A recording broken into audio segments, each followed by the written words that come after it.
What is going on, everybody? Thank you all so much for tuning into this live stream interview.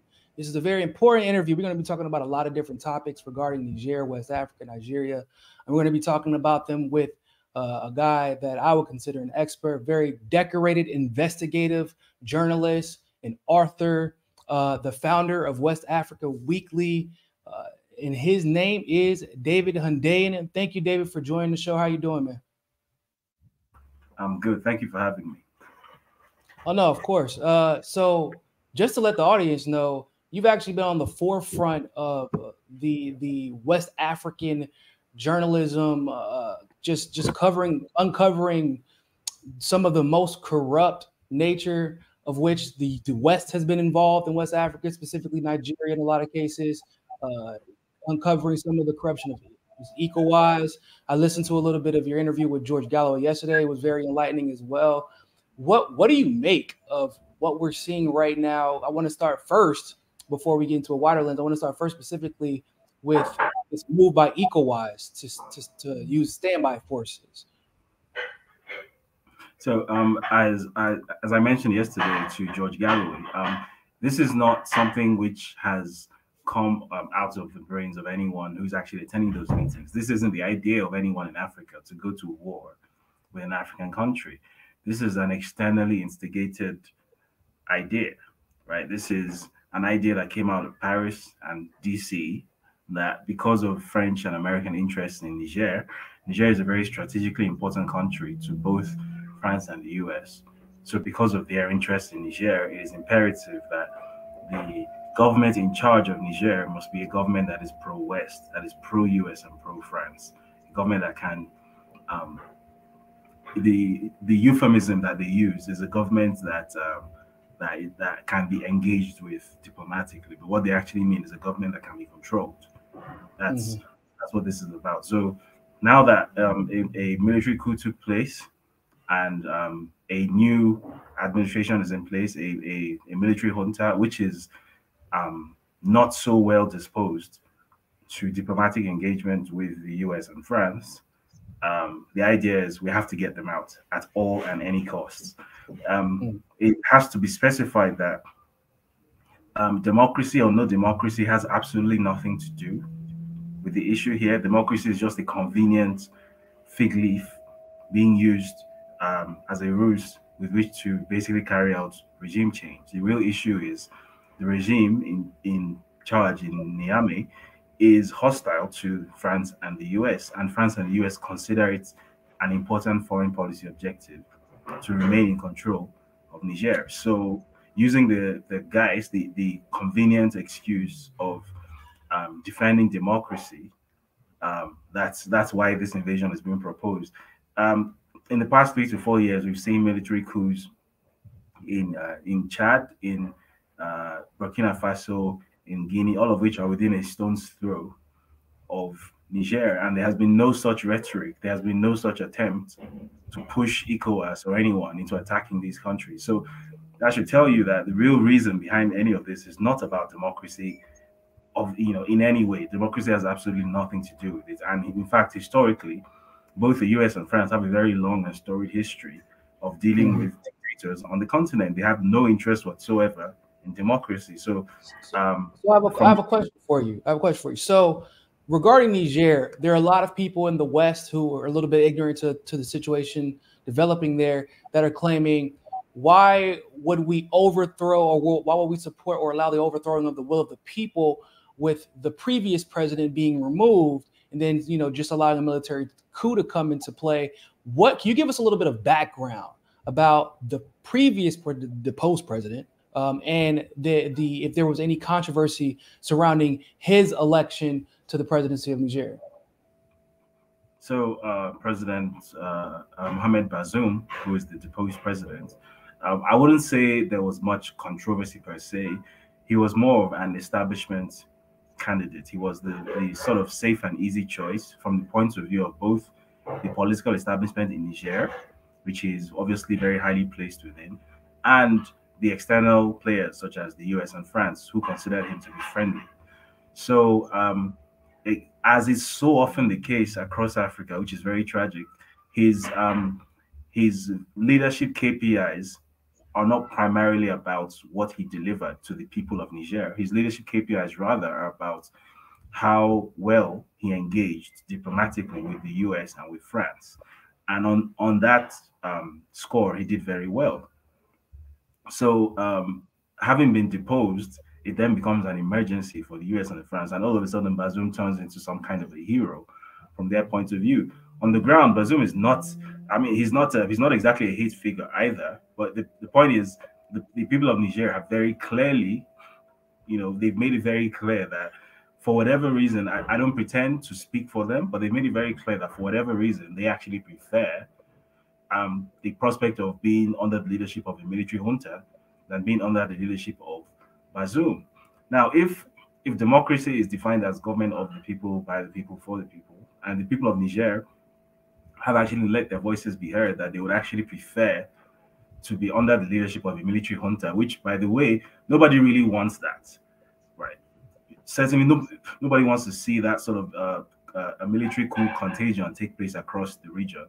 But if the people of Nigeria have made it clear that this is their preference, the basic principle of democracy says that you have to respect them. You cannot essentially force a leader back on them, a leader that they have rejected. So, it also has to be pointed out that it would be a little bit wrong and somewhat imperialist to suggest, the only form of democracy acceptable is the kind that the West allegedly perpetuates, and accepts, not their form of democracy. It would be a little bit elitist to think like that. Not that would be different for the West, but what I mean. Or the only leadership that is acceptable is that which is approved of by Paris and by DC. It's important to also point out that even the supposed election that brought Bazoum into power was not exactly the free and fair electoral affair. So, for one thing, the main opposition candidate, who was expected to be the main challenger, was forbidden from taking part in the election, right? Using the excuse of some criminal conviction. This person was actually barred from taking part in the election. So, in the first place, could that be considered to be a free and fair election? So, these are the issues which, for whatever reason, are not getting any airplay. All people are hearing is that there was a democratically elected president in office, and then the military came in and deposed him, and now they have to leave and put him back into power because that's the will of the people. But the real situation on the ground is a lot more complicated than that. There are a lot of moving parts of the story which don't play well, I guess, in international media. Well, that's what we got you here for, because there's another major player in this game that I feel like the U.S. media is actually going out of its way to not discuss, which is Niger and their president, who also just so happens to be the chairman now of ECOWAS. Can you go ahead and give us a little background on because you did it? I mean, I saw that Alex and Kit Clarenberg did a fantastic piece, but they gave you a lot of credit for the foundation of that piece, which is basically this guy, the president of Nigeria, was like Scarface. He's basically Scarface of Nigeria and Chicago. Give us a little bit of background on the president of Nigeria and now the current chairman of ECOWAS. So essentially, this is someone who, for lack of a better term, is a ghost, right? Every single part of his life story is contested. The only thing that is known for sure is the things that are documented on U.S. public record. So sometime in the mid-1970s, he supposedly showed up in the U.S.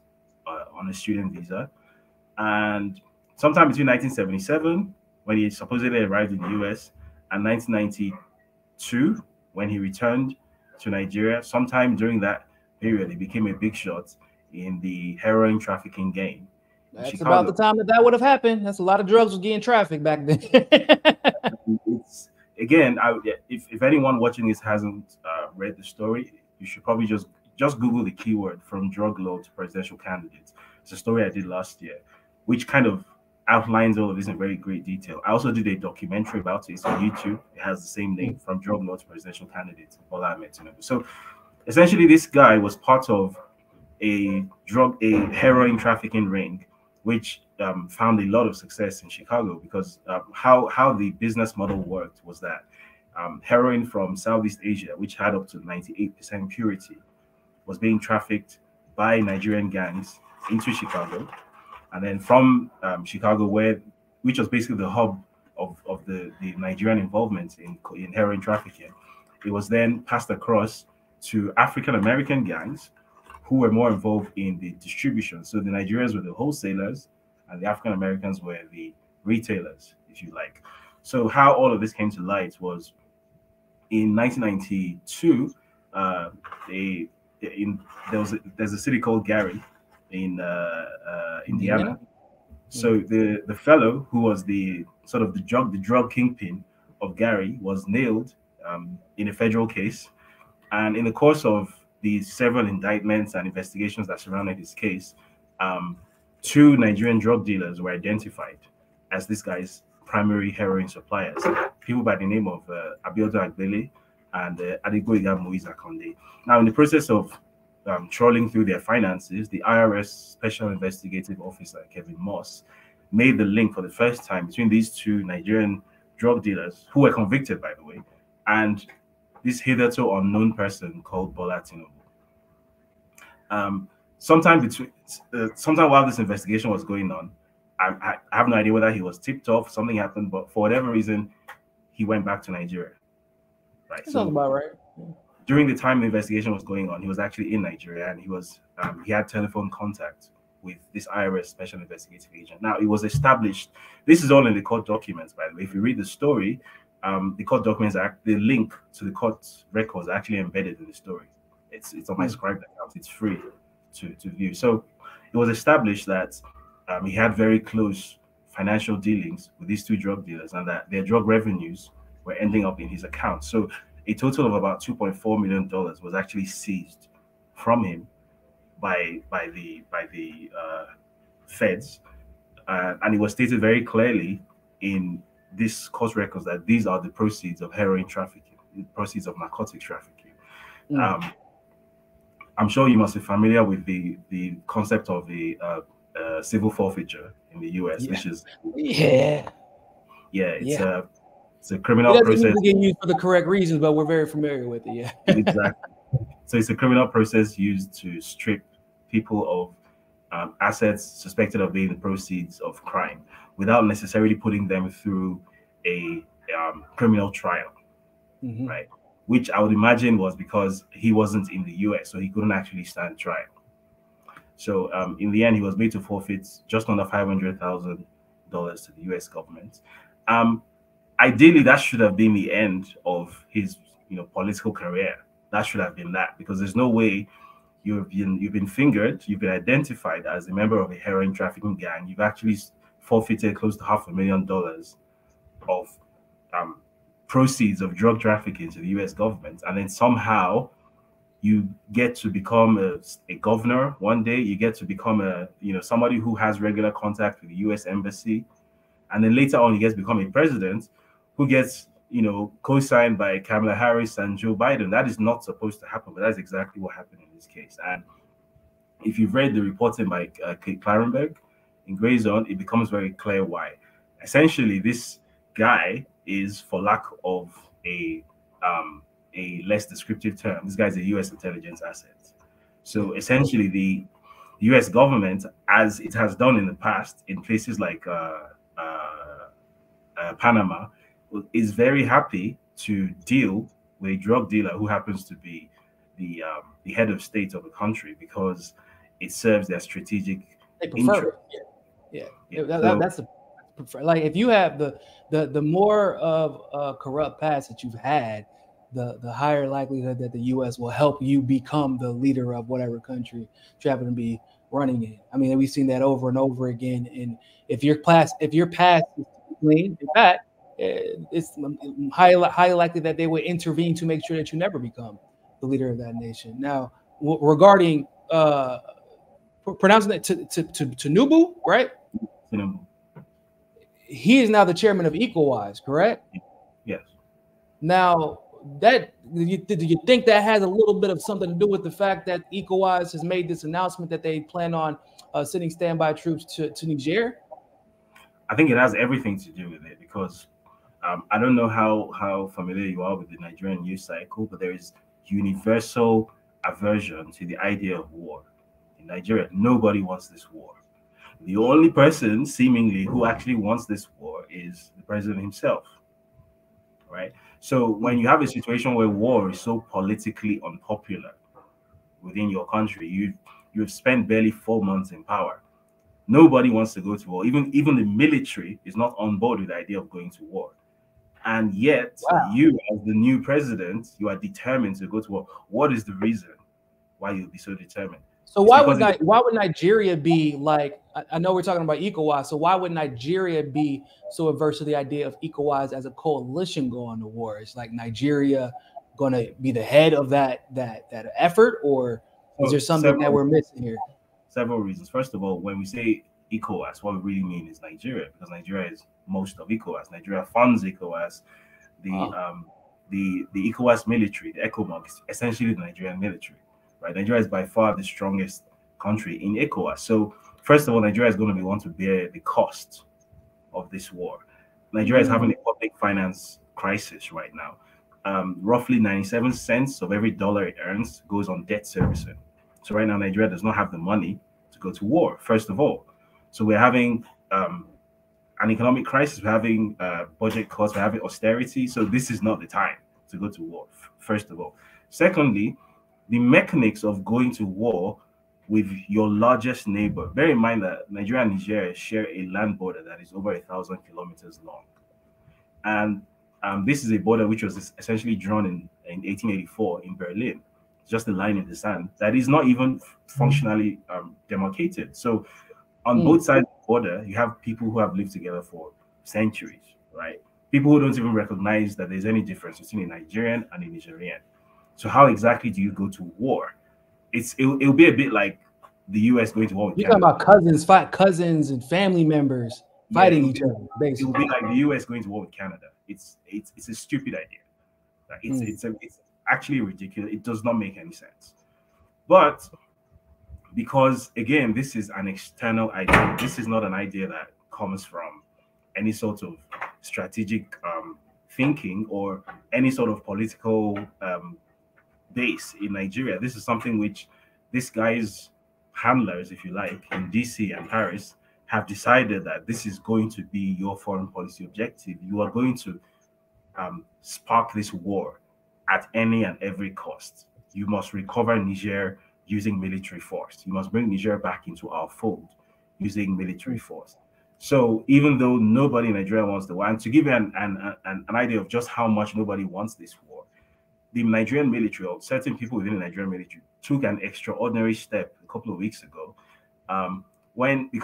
So under the Nigerian constitution, the president isn't allowed to deploy the military outside the borders of the country without approval from Congress, right?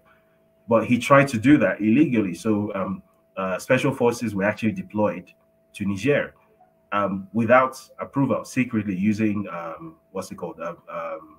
What's the thing? Executive order. Yeah, exactly. Now, people within the military. I'm familiar with that here in the U.S. Our special forces usually gets used exclusively through executive orders. So people within the military chain of command actually leaked this document, which is a top secret document from Defense Headquarters. They leaked it to me. And bear in mind that I am not considered to be a friendly journalist. I'm considered almost an enemy of state. So if the military is leaking such documents to me, of all people, because they knew I'd put it out, which is exactly what I did. So that should give you an idea of just how much resistance internally there is to the idea of going to war with a neighbor which is 1.25 times your geographical size, a neighbor which is historically and ethnically indistinguishable from you. You are the same people. A neighbor with whom you share a very close economic relationship. You've signed several bilateral treaties. It does not make any functional sense to go to war with this neighbor. And yet, as we speak, he is still determined to have this war by any and every means. There is nobody in Nigeria who wants to go to war with Niger. There is no political basis for this decision. But again, as I said yesterday to George Galloway, it's becoming increasingly clear that the independence or the sovereignty, which maybe we imagined we had in Nigeria, we actually don't have it, because essentially we have people in DC and Paris dictating to the Nigerian president what he must and must not do. And we basically have no say. He doesn't answer to us. He answers to DC and Paris. So this is uncharted territory for us. Yeah, that's what I was going to say. It does seem to be uncharted territory because you already said that there have been other coups in the region. In the U.S. and France and Western powers have not felt the need to get this involved. I haven't seen anything, any of the other coups. I know about them, but it was because of people like yourself. I just happened to catch on Twitter discussing it. It never hit the mainstream. Yeah. But the Niger crisis hit the mainstream. Obviously, the situation with the uranium is being discussed. But this situation is seemingly escalating to a point that we have not seen before. Like, this is like a new precedent that we're seeing, because normally, well, no, I would say the one other time that we might have seen it to this degree may have been Libya, but that was more of a Gaddafi thing. They made it very clear like that he is the enemy. Obviously, we know what the results of that was. But this seems different. This seems as if they're ready to go to war over this situation in Niger. Am I wrong? You're not wrong. And why this is so stunning, if you like, I've just Googled the GDP of Niger. That's the total value of economic production in a year by Niger. It's about $14 billion. Mm-hmm. To put that in perspective, the GDP of New York City is about $1.5 trillion. So Niger is an absolutely insignificant country in global economic terms, right? So supposedly, allegedly, yeah. So why on earth would the US and France be so invested in, ensuring that a war takes place here? And, Russia is, has adopted an opposite position. Allegedly there's Wagner troops already in Niger, allegedly. So essentially you could be having a sort of proxy war between Russia and the US again, using Niger as a theater. What makes Niger so important in a way that Burkina Faso, Guinea, Chad were not important?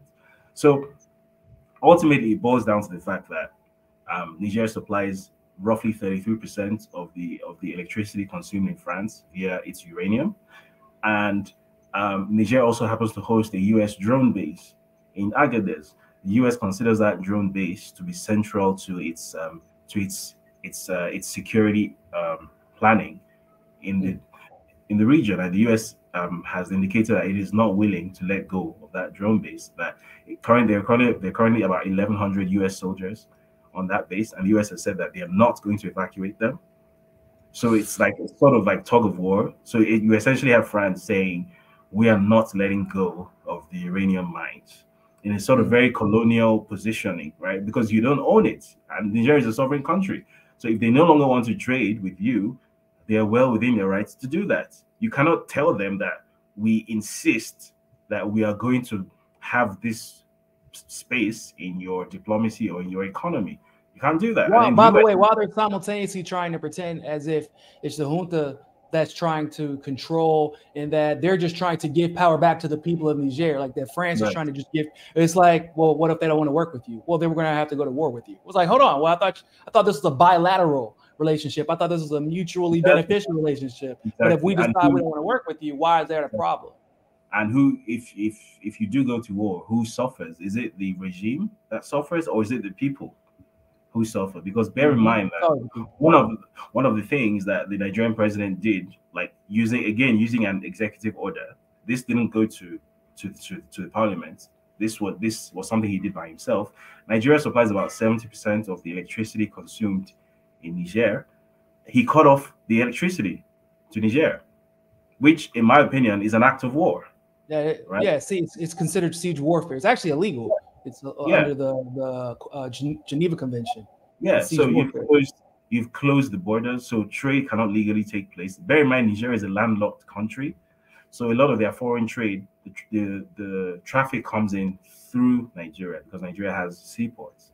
So you've closed the border, so trade cannot legally take place. You've cut off their electricity in violation of a bilateral treaty you've signed with them, because the reason Nigeria supplies Nigeria with electricity is that so there's a river that connects both Nigeria and Niger. It's called the Niger River, and the agreement was that as long as Nigeria doesn't build a dam on its side of the Niger River, then Nigeria would have to supply electricity to Niger, because Nigeria has a hydroelectric dam called the Kainji Dam. So essentially, if Nigeria constructs a dam, then our dam is going to be in trouble.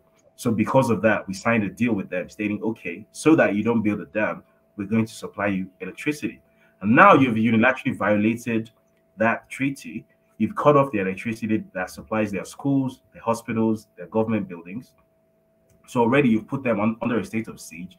You've cut off their access to the sea, because you were the access to the sea. You've closed their borders, so you've cut off access to trade to them. So basically, to save the people, they're literally torturing the people. Like yes.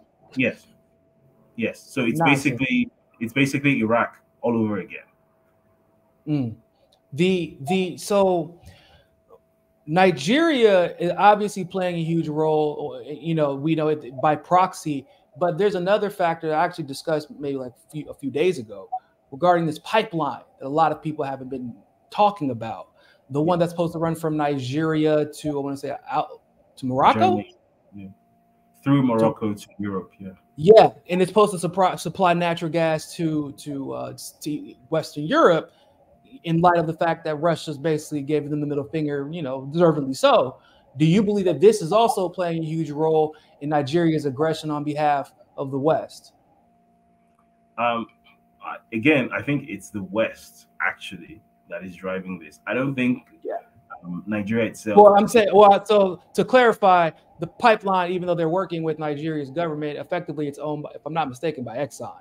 Yes, so, exactly. Still the West, So this isn't really a case of Nigeria sort of projecting its own strategic interests. Because if you're familiar with the politics of Nigeria, Nigeria is not a very far-sighted country. It's not a very forward-thinking country. So Nigerian leaders don't even think that way. It's essentially the West itself that is thinking that way.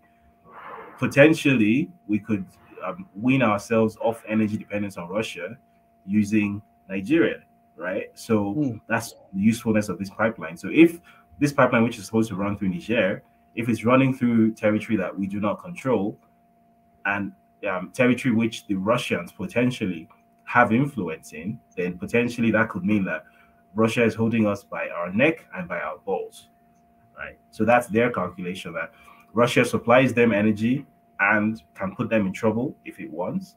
And then the alternative, which is coming from Nigeria, Russia can also throttle it using Niger as a proxy. So that's what this is about for them. That's why they're so willing to go to war, right? It's about their strategic interest. And as usual, the people of Niger and the people of Nigeria who are going to be the victims in any such war are completely irrelevant. We might as well be pieces of, grains of sand on the floor. We don't matter. And, this is my issue within all of this, that supposedly we all gained flag independence in the 60s. We're supposedly sovereign countries, right? We supposedly have independence. So why is it that all of a sudden, everyone is acting as if this is 1948 all over again? You have France essentially shrieking commands at what is supposed to be a sovereign country. You have the US shrieking commands at a sovereign country. And then in the same breath, you later come out to talk about freedom and value. Come on. I know. What I also feel like is the reason that the West is allowed to get away with a lot of what it does in West Africa and Africa in general is because, to be quite frank, it doesn't get discussed enough, right? What happens there. So people don't see the same patterns take place. They're not aware of the patterns that are taking place in Africa that actually mimic a lot of the patterns that we see in places like, for example, Syria. So I think today, a story came out saying that a base in Niger was attacked by jihadists. And for those of you who don't know, who might be new to the show, the U.S. is known for using quote unquote extremist Islamists to do their dirty work as a proxy. And this is something that they've actually done in Nigeria within the last couple of years, right? They had them protected after the oil was discovered, and they just had them sit there and stand in front of the oil fields and blow stuff up, but they weren't making any demands. So do you feel like this recent attack could be just once again another example of the U.S. trying to use jihadists as a proxy, one, and two, can you speak a little bit to how the stories of Africa, not just Niger and Nigeria, but the stories of Africa haven't been told to the degree that they should be, and what are some of the ways that people can go and find out the real news about what's happening there and why it's so important to understand? So to the first question, I should specify that it's not just the US that does those things. France has been known to play fast and loose with such figures in the past. Going back as far as the first Afghan war, the so-called Mujahideen, as you might recall, were actually armed and trained by the US. The people who would later go on to become the Taliban, who are the enemy today, they were armed and trained initially by the US, and were considered to be heroes of resistance against the Soviets. Because one recurring thing in US foreign policy is once an enemy is identified, then as far as the US is concerned, there's no such thing as an overreaction. It throws everything and the kitchen sink at it, including some very, very, very bad ideas, such as arming and funding religious fundamentalists. The US has been known to do this. Similar things were done in Technically 2011. speaking, people don't know that the U.S. actually, they literally created quote unquote Islamic extremism. Like they literally created it. Like it's like the University of Indiana in Pakistan. Like it was literally a school where they taught people how to be extremists, and then they sent them off into the Middle East to do their dirty work. So yeah, definitely bad ideas is in the category. As recently as 2011, during the campaign against Gaddafi in Libya, the same script played out all over again, where you had all sorts of people being given access to weapons and training, and no thought was given to what would happen once the objective, which was to overthrow Gaddafi, had been achieved. Are you going to be able to remain in control of these people? Obviously you can't, but again, that American arrogance just makes it such that this is what we're going to do, and nobody's going to tell us any different. Because people did speak up at the time, people did warn at the time that arming every man and his dog in North Africa because they're trying to get rid of one man isn't going to end well in the long run. But the problem is, yes, it didn't end well, but it didn't end well for who? It's not America that suffered it. It's us. Again, we somehow it seems literally as if it's poor people who always end up, poor people on other continents who always end up suffering for American foreign policy. It's never the US itself that pays any price for it. So it doesn't stop. It keeps on doing these things, and we're seeing the same patterns. So even though you can't immediately categorically say that these jihadists who all of a sudden have decided that somehow going against the new Nigerian military junta is part of their jihad, even though you cannot necessarily prove that these people are directly armed and funded and trained by the US or France, it's certainly very convenient, don't you think, that at a time when there is pretty much universal agreement in Niger that they would much rather have this coup regime than whatever came before it, all of a sudden this group, which supposedly is fighting to, for God knows what it's fighting for. Well, allegedly for religion, like for religious freedoms, and like it's like I don't know what attacking the junta have to do with that particular. And it's really weird, because if you read through the campaign promises of the deposed President Bazoum, his number one campaign promise was to fight Islamic extremism. It was to fight terrorists. So these supposed terrorists are supposed to have viewed that guy as the number one enemy. So why on earth would terrorists be fighting against the government that deposed that guy? What is their goal? Just so without, like 2 weeks later, not without even any type of negotiation, like, hey, what, maybe we can work something out where you guys can live in your peace. They didn't even try. They just go straight for the military base. That's conveniently in the way. Yeah. Something stinks. We can't point fingers yet, but something clearly stinks. That's it's a lot to take in, man. It's a lot to take in. How do we get the West to be more educated on what's happening in Africa? What do you recommend? Because I talk about Africa a lot. I complain. People are probably tired of me complaining. I don't even know enough. I try, but it's not as the information isn't as readily available to people in this side of the world as it is to maybe you or others. That we don't see you guys trend in our timelines, if you will, and that's usually what determines the news cycle. What do you suggest that people do as far as staying educated on what's happening in that region?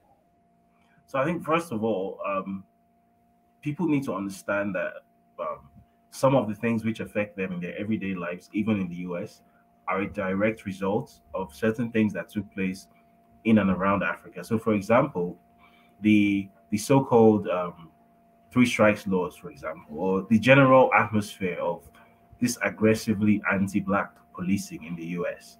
Where did a lot of it come from in the between the late 70s and the 90s? Where did all of that come from? Now, if you read the story that I published, you have seen that heroin trade in Chicago, which heroin existed prior to the entry of Nigerian heroin gangs, but the purity of heroin that existed was around 35 to 40%.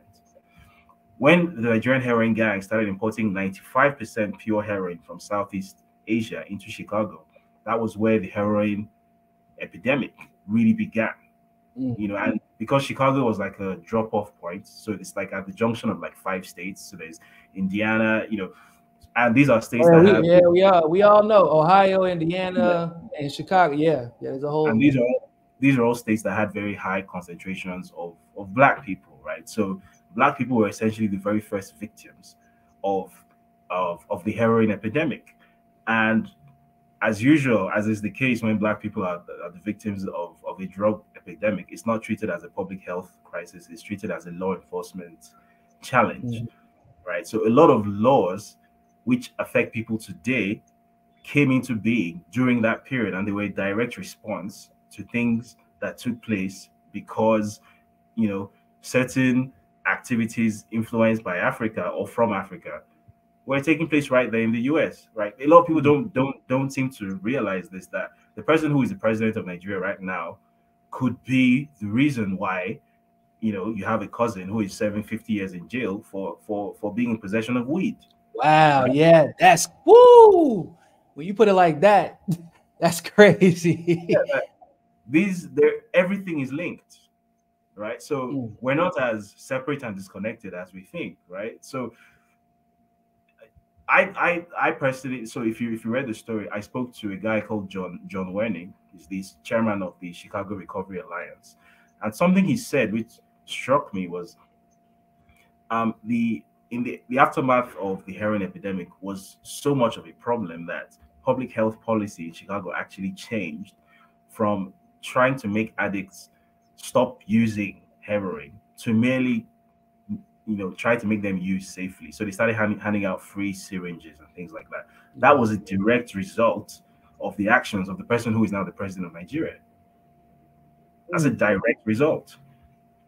That's so right. wild. So public health policy in the US changed. Can you correct me if I'm wrong real quick? So wasn't there like some type of civil war situation happening around like that time, 92, 93, 94 in Nigeria? Not in Nigeria, no. The Nigerian Civil War took place between 1967 and 1970. Ah, got you. I thought that there was like some type of regime change that was occurring during that time. Yeah, there was political instability. There was a military coup around that period. Okay. Maybe that's what I'm thinking about. Yeah. So I guess was the U.S. involved? There was a situation where the U.S. was involved in that, right? It was a very fluid situation. So the U.S. had an interest, but the U.S. wasn't necessarily behind it. In fact, the coup that took place in 1993, well, 94 actually, was possibly a coup that the U.S. actually did not approve of, because the person who came into power was very rabidly anti-American, right? So his name was General Sani Abacha. He was a terrible dictator, but that wasn't the problem they had with him. The problem they had with him was that he was anti-American, right? And he mysteriously died of a heart attack in 1998. A lot of mysterious heart attack deaths. That was so it sounds like, but it does sound like that. I mean, I'm sure you know about the drug history of the U.S. actually basically facilitating those type of drugs into the states, and it just would be very interesting to see if the reason that Tinubu was being so protected is because he was one of those guys. He was one of those like Escobars and the lot that facilitated the drug movement in the late 80s and early 90s. It's difficult to say, but what I will say, and what I find very sort of regrettable in all of this, is that whether it was the crack epidemic, which was facilitated, as you mentioned, by CIA involvement, or the heroin epidemic, which was a Nigerian creation, the primary population of guinea pigs was always African Americans. It was always black people. So they were like the ground zero of what would later become a nationwide crisis. And they were the ones who essentially got hit with a triple whammy, because in addition to the public health issue, there was the aggressive law enforcement and policing issue, which came as a direct result of that. And then there was the economic issue. So all these three things, because they were essentially used as guinea pigs. So during the 70s and the 80s, it was known that if you wanted to make a lot of money in drugs, go to the black neighborhoods. Oh no, you had to go talk to Nigerian. Like that. That's I'm from New York, and I also lived in North Carolina, in Fayetteville, North Carolina, majority of my life. That was like well known. Like, oh, you looking for the plug? Go talk to the Nigerians in the Black Tahoe. Like that was the thing. Yeah.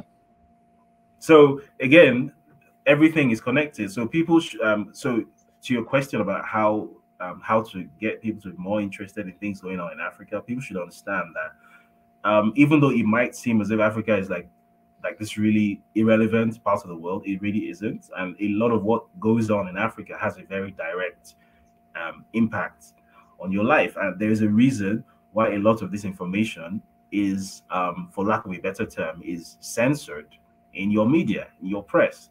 There's a lot of context you don't see. There's a lot of information you don't see. This very story about the Nigerian president having been involved in drug trafficking in Chicago, the entire American media has imposed a blackout on it since last year. I know they've all seen the story. They've all read it. They all follow me on Twitter. And no one has come out to say anything.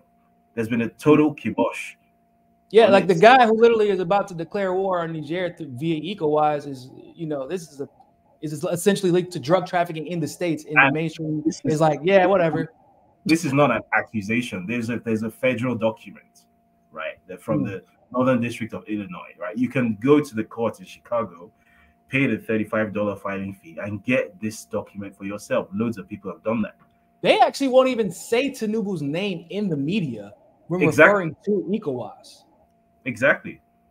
So basically, there is I don't want to sound like a conspiracy theorist, but there is a very obvious attempt to keep people uninformed, particularly in Western societies, to keep people unaware of what is being done to them. So in my little way, I try to make this information as accessible as possible. My platform, West Africa Weekly, it's hosted on Substack. I try as much as possible to court a global audience.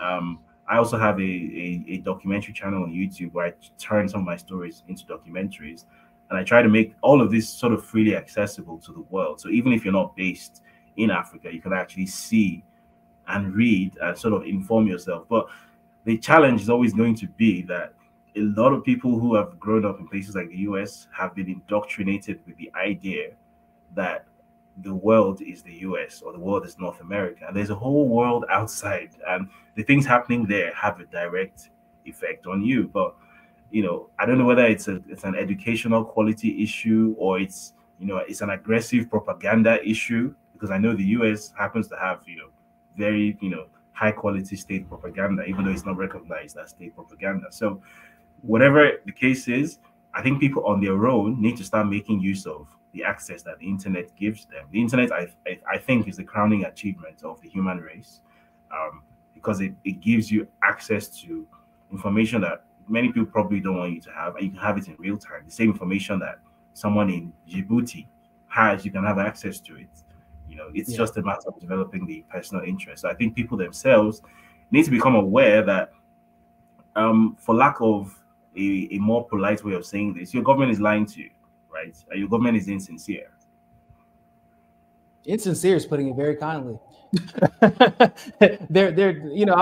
always joke with people, but like in a serious way, like I said, your government really does not care if you're dead, and in some cases they would probably, like the U.S. government, not only do they not care if you're dead, in some cases they would probably prefer it because it would be less of an obstacle that they would have to go through in order to get their goals achieved. Like that is where we're at in the world, and it's when people actually understand that and internalize it and accept it, do I think that we'll start seeing some of the major changes we need, because we need nothing short, in the U.S. anyway, they need nothing short of an uprising of some kind. and it isn't unfortunately going to come through the ballot box, the voting booth. It isn't going to come through these congressional hearings. That might reveal some information, but it's going to have to come through the people. My question to you is, and then I'll let you go. What do you have any predictions for what we might be seeing in the coming weeks out of Nigeria, and ECOWAS? So it's difficult to predict because, again, it's a very fluid situation. What we do know for certain is that the Nigerian president, Tinubu, is utterly determined to have this war. I was speaking to a contact in military just about 2 hours ago. More military divisions are being mobilized as we speak. Even though the Nigerian Senate, Nigerian Congress, as you call it, has rejected the request to deploy the military, it's being deployed anyway. And I think one of the problems is that the Nigerian president has too much power. So regardless of what the Congress says, the Nigerian president has the power to basically rule almost as a king. So that's a real problem because the military is being deployed anyway, regardless of what anyone has to say about it. Clearly, the sub-region is very much against the idea of a war, and several countries have indicated that if Nigeria were to invade Niger, they would send troops to Niger to basically defend Niger. And then allegedly we heard that there's the Wagner troops in Niger, so there's potentially Russian involvement as well. So what I hope will not happen, I don't know what will happen, but what I hope will not happen is that this essentially turns into a shooting war with Nigeria on one side, with sort of very covert support from the US and France and the UK, and then these other countries on the other hand with not so covert support from Russia. Why I really hope that doesn't happen is almost inevitably there will never be a winner in such a conflict. Both, whether it's Russia on the one hand or the West on the other hand, what these two powers are very good at doing is keeping their proxies engaged forever, right? So you're basically going to have two poor people swinging blows at each other for years. And then everybody gets to be even poorer than they are presently. So I hope that's what happens. So my worry is, so because of the situation going on in Ukraine, the fact that Russia has kind of drawn their line in the sand regarding the natural gas situation, then you have obviously the coup in Niger and the junta cutting off France, and then this pipeline situation also developing. My fear is that it evolves from the US, Russia, and France, and even perhaps NATO powers using proxies to the US, Russia, and France being engaged directly because of just like the history of major wars involving the US and the West in general has always boiled down to someone is like we're getting to the point where someone is stopping me from having access to a major resource that my country needs in order to thrive in one form or another. And it seems like with this, first the uranium and then the natural gas situation, you know, with respect to the Ukraine war, like this, my fear is that this could evolve into something that doesn't stay in Africa, basically. And it doesn't stay in Niger or stay in Nigeria. You've described World War III. Yep, that is my fear. That is genuinely my fear. Tell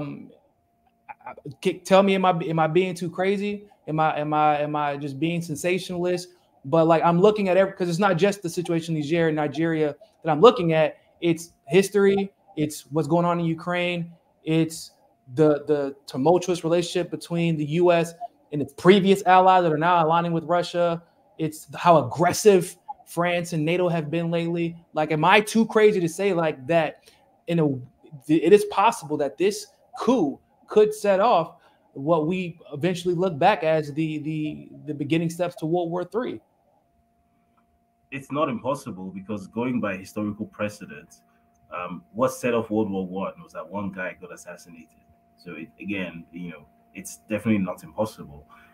But it almost seems as if there's one man who sort of holds almost like the world's destiny in his hands right now. That person happens to be a drug dealer from Chicago.